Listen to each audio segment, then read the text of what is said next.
Okay, good morning. We are on Shin Chaf Aleph. All right. Primarily we're talking about Lisha over here. Okay, but these are a lot of intertwined halachot. So let's get to, we are on Ted Zayin. Shin Chaf Aleph Ted Zayin. Just a quick follow-up from yesterday, which continues into today. Is there Lisha, Achar Lisha? If something was completely already you did all the lisha, and it's completely ready. So then it's a question, there's a machlokas if it's possible to have lisha achar lisha. In general, it's probably not an issue, min hatara. The question is, midirabanan, it may be an issue. A practical example would be, let's say you have something like tahina, and you want to, so we learned if you have an item that's a belila racha, and then you add to it another item, belila racha, and you want to mix it together, so since you're adding a new item, so that was in Tetvav, one midarabanan, we have to not do it, mix it thoroughly in a hard fashion, bekoach, with hard quick stirs, but you just mix it gently.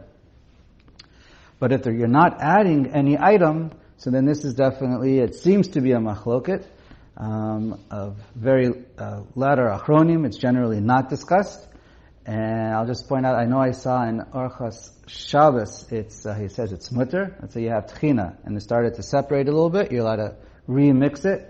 I've heard Rav Weiner say similar, Lamaisa, and I heard Rav Shlomo Zalman said it's mutter. No, Rav Shlomo Zalman says it's aser, and Rav Abba Shul says it's mutter. So anyways, it seems to be a recent machloket for the most part. And, okay. And if you have something that is not a mixture at all, then for sure there'd be no issues of lash. Lash, in order for it to be aser, you must be mixing two items. So if you have, I can't say I know for sure how peanut butter is made, but let's say you have an item that is pure peanuts, so then there can't be an issue of lash. If there's an issue of doing tochein originally, that's another story, but once it's finished, once it's completely done with tochein and lash, it can't be an issue anymore. You have a spreadable, something that's a spreadable, like a butter or a margarine, hummus, something. Anything that's no issue. Anything that is one item, pure with no added water, then there cannot be an issue.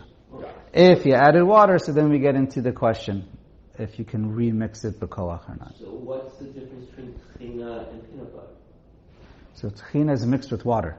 It says, so there's a mixture. As opposed to tahini, the raw, the gomi, is raw tahina that's separated. So raw tahina that separates. No different than peanut butter. Correct. If it's a belila, or not? I'm not. If it's one item that there's no mixtures, I don't believe there's any machloket. Okay. Ted Zayin. Shachalayim. So some kind of cress or leaves, herbs, or something they use for food. Shedachu me'erev Shabbos. You crushed it erev Shabbos. Alright? So now it's fine. Or little tiny pieces. Lamachar on Shabbos. Noten yayin v'chometz. You can add wine and vinegar to the mixture. V'lo yitrof ela me'arev. But you can't do it b'koach. Right? Because you're making a belila racha, a loose paste, but it's a little bit runny. It's loose.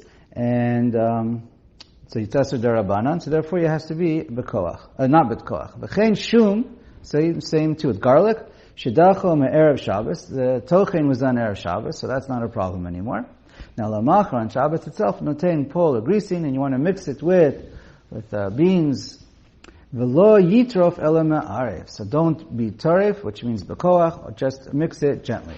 V'yesh omrim d'lo yarev b'kaf ela b'yad. And Rama points out, adds, and also when you mix it itself, it should be done. It should not be done with a kli, it should be done with a shinui. So it could be with the back of a spoon, or it could be with your hand, but it can't, or like the handle part of the spoon, but not with the normal part of it. It shouldn't be done in the way it's normally done. Okay. And the way the Mishnah Berurah writes it, if you add mashka be'erev Shabbos, you already added the mashka, and now you want to mix it. So then he says you can use an actual kli, but still do it me'at me'at. Again, depends how you understand what we mentioned before, the machloket. Here it wasn't fully, you can see here it wasn't fully mixed.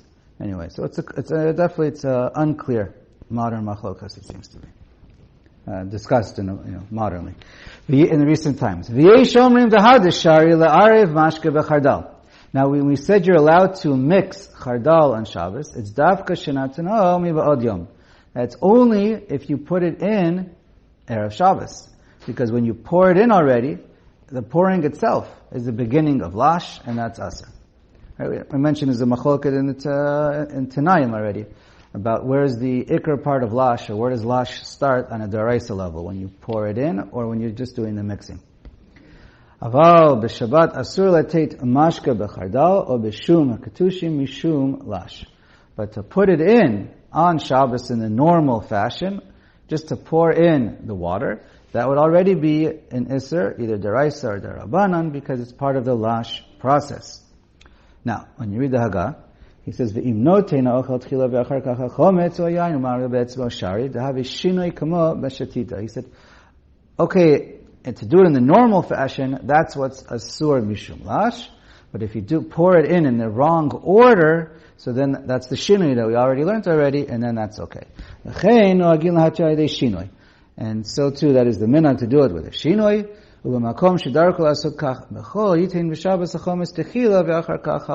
whatever is the normal way that you normally do it during the week, you just reverse it, and then it becomes mutter. Okay. And the post can point out that if you're going to be putting in liquid, pouring in the liquid into the powder, assuming that's the reverse order, just do it with a nice amount of liquid first. Like pour in all the liquid all at once. Because if you just pour in, even though it's the reverse order, but if you're pouring in drop by drop, then in the initial stages, you could be making a belila ava, and that's a problem. Okay. Okay. Right. And the Mishnah Berurah points out, it doesn't matter if you're doing it right before you're eating or for later on. The heter of derech achila does not seem to apply by lash. You can't do lash right before you eat. Okay. Yud zayin mutar lasot yenomlin shehu yayin yashan dvash b'pilpilin. You can't make this drink that's made up of wine, honey, and pepper. Now the problem is this lash? That's apparently why it's brought over here. So that's the connection. V'pnei shehu lishtia. So you're allowed to because you're making it for shtia. But if you're making wine that's clear and it's with oil and it's with this afarsimon, shehu l'rafua. So actually here we're talking about rafua. So the issue is, the Mishnah Berurah just points out, don't mix it hard. When we say it's mutter for drinking, if you're doing it for drinking, don't mix it hard. But you're allowed to mix it. Okay. So if you make your own salad dressing with oil and vinegar, and it separates, which is normal, you shouldn't oil and very vinegar. Hard. So oil and vinegar, I believe, would be mutter l'chadchila, to whip it as hard as you want and to mix it on Shabbos, because that's basically a liquid. It stays a liquid. And it stays a liquid. It starts as a liquid and ends as a liquid. But if you have something that's again, becomes a little bit fine, a little gray area. Where do you get between water and like maybe mayonnaise and ketchup to make a Thousand Island dressing? So that would be belila racha. That would for sure be issues. Yeah, right. Could be issues of. But oil and vinegar, or lemon juice and things of that nature, it's water to water. Right. So that's not a problem. Okay.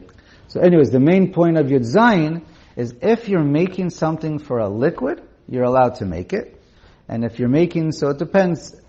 If it's very watery, then it wouldn't be an issue. I'm not familiar exactly how thick the liquid is, but then it wouldn't be an issue of lash.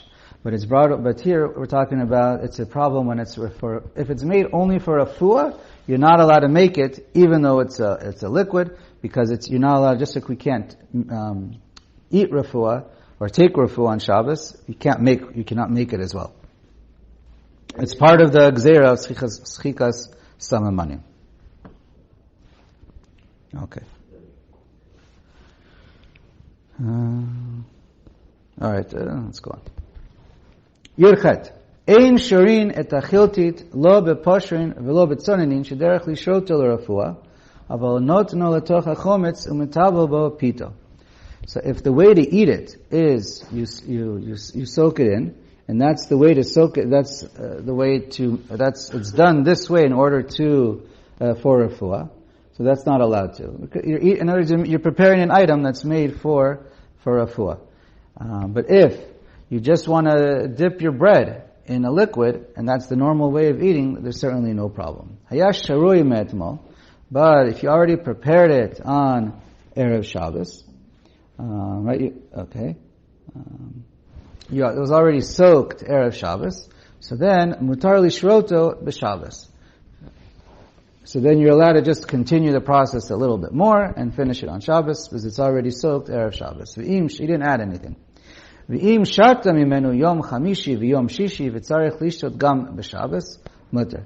And if you're already drinking from it, from Thursday, from Friday, and you want to continue drinking, it's not a problem.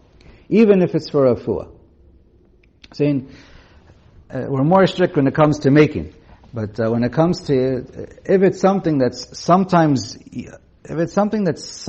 some healthy people eat it, then you're allowed to, even if your purpose is for refuah, let's say, a common example, people have chicken soup, let's say, for refuah to feel better. Even if that's their only purpose for it, since people also eat it, then you're allowed to, not a problem.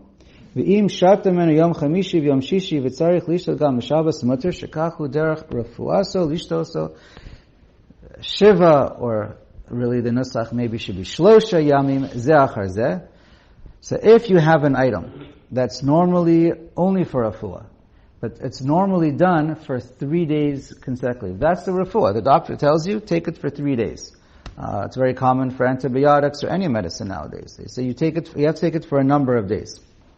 So then it's mutter. You don't have to stop and when Shabbos falls out. Some say if it really doesn't matter when you take it, if you really don't need it, wait a couple days so that you don't have to start. You can finish it before Shabbos starts. But really, you're allowed to. And if it's something that you need to take now, you definitely should not push it off. Shekachu derech refuah l'ishtoto shiva yamim or shlosha yamim zachar zeh hilkach mutar l'shoso b'tzonein v'litein b'chama. So you're allowed to let it soak. You're doing a maisa of soaking, let's say some kind of an herb or whatever it is, and you're soaking it on Shabbos and leave it in the sun. Mipnei shehu sakana im lo yishte mimenu. And the poskim say even if it's not sakana. Even if it's not sakana, nowadays it's Chazon Ish is also known, but anything that's for a long-term protocol, even if it's not sakana, that's the minhag as well, that it can be done. And as long as you're not doing an actual malacha, you're even allowed to have it prepared, like soak it in the liquid, and that wouldn't be a problem. So too, that would be for mixing antibiotics. Sometimes you get antibiotics, and you take it in the powder and the liquid. You don't always have the pharmacist make it for you. So again, we're talking about lashon refuah, so here's a great example. You're allowed to mix it, because it dissolves. You're not making it, any item, you could always allowed to add sugar, you're allowed to add any item, salt, whatever, into food or into a liquid, when it just dissolves and becomes part of the liquid. Or if it makes it even more liquidy. Okay. Yutet. Shum uboser melilos sheriskan me'erev Shabbos im mechusarim dicha. Now we're going back to tochen. So here you have garlic and you have boser, grapes that are not ripe, and some kind of melilot. You ground them down. Some kind of kernels, whatever, you grounded them down. Im mechusarim dicha. If you started the process, I'm not an expert over here, unfortunately, but it's a 3-way process to make it ready. You first do risuk, then you do dicha, and then you do shechika. You do the initial stages of smashing and then pulverizing, and then you grind it down. So the halacha is like this. If you started the process only a little bit, you started the smashing process, I guess to make flour or whatever, asur ligmor dichatan b'Shabbos. So you started the process, but you didn't finish most of it. It's asur to continue doing tochen on Shabbos. V'im Ein mechusrim ela shechika mutar ligmar b'Shabbos. But if you finish the first 2 out of 3 stages, and you pulverized it, and it's almost ready, you just have a little fine-tuning to go. You just want to do a little bit more fine shechika, tochen, shredding, or some kind of whatever it is. Lefichach, mutar ligmar shechikas charifos be'etz power b'kedera b'Shabbos achar shemoridin ota mi'al ha'esh. So then you're allowed to finish the process on Shabbos itself. Also, another case is, let's say you cook rifos. So we're talking about, you have maisa kedera, you have some kind of porridge or cooked oatmeal, or you have even the Asan Shimon Shabbos Kilchasa, and they say in the name of Chazonish, even mashed potatoes, a baked potato. You take our potatoes inside chillent. Since it's already cooked and it's already very, very soft, there's no tochen anymore. So even if you didn't do tochen originally, once it became very soft through the cooking process, so then it's no longer an issue of tochen. Can there be an issue? So again, we're going to touch upon this in a sec, but let's say bananas. It's already very, very soft. So they only say that by cooked. By bananas, it's a modern it's a machlokas about bananas. We'll get to that in a second. But just to point out that it may or may not be the same as something that's cooked, like a soft porridge or whatever. And how can you compare the rifot, which in the Shabbat says is Maisa Daisa, that how can you compare that to potato and its own? So they do, because they're saying they're both soft. It's both cooked and it's both soft. It's actually a question if you can have tochen achar bishul. So that's also a possible kula. But okay. Look inside. Good question. Haga umutar lahachlik ha'ochel b'Shabbos v'lo have b'zeh mishum emachik. Hoil ve'efshar la'ochlo below zeh. Okay, so then what about spreading things on your bread? Spreading things on food? Spreading frosting on your cake? Is this mutter? So here the Rama says mikar din it is, because this is food. So you're not adding anything. The only time mareach mamachik is aser is if you are adding and making it better. Here it's fully edible and you're not really accomplishing anything. So he says mikar din, you're allowed to. Okay. However, he concludes, umikol makom hamachmer b'machal shel tapuchim v'chadome shedarko bekach tavo alav bracha. So, however, he says some are machmer and tavo alav bracha. So, generally, it's recommended not just when you put food on any kind of spreads. It's definitely mutter lechatchila just to put it on your food, even to put on frosting. But not to be exact, not to do a perfect spreading job and making sure it's perfectly smooth and exactly the way you want it to look. If you do that, so then it's a machlokas and tov l'hachmer. Or if you fill a bowl of let's say hummus from the container into a serving bowl. Right. So that's not a problem to put the hummus in there. You don't have to think twice. But if you do want to think twice and make it look super pretty and smooth, so then it's a machloket. Whatever, it's tavo ala bracha, according to the Rama. Asur liklof, okay. Asur liklof shumim uvitzalim. It's interesting, when you say tavo ala bracha, it's important to look at the sources inside. Sometimes it's a machlokas if it's mutter asur, or sometimes it's just, it's recommended from a rishon or an achron, because it looks like you're doing a malacha. So, okay. Just something to think about. Asur liklof shumim uvitzalim kishekolif lahaniach abalech ola altar shari. Now, general rule: anytime you want to remove the outer layer of a peel of nuts, so he points out that if you're doing it for later, it could be borer and it could be asur to do it for later. But if it's done immediately, so then certainly that's mutter lechatchila. That's called derech achila. Okay, let's just point out a couple quick examples before we finish. So fine, we touched upon mashing bananas. So in case it wasn't clear, can you can you mash bananas on Shabbos? So that happens to be it's definitely a machlokas. I know Rav Moshe, Nigras Moshe, and just, if you're interested, there's a famous tshuva. It's got a very long tshuva, a lot of short little essays in halacha. It's interesting for Hilchah Shabbos. Chelik Daled, halacha, tshuva, it's ayin Daled or ayin hey, or maybe it's both.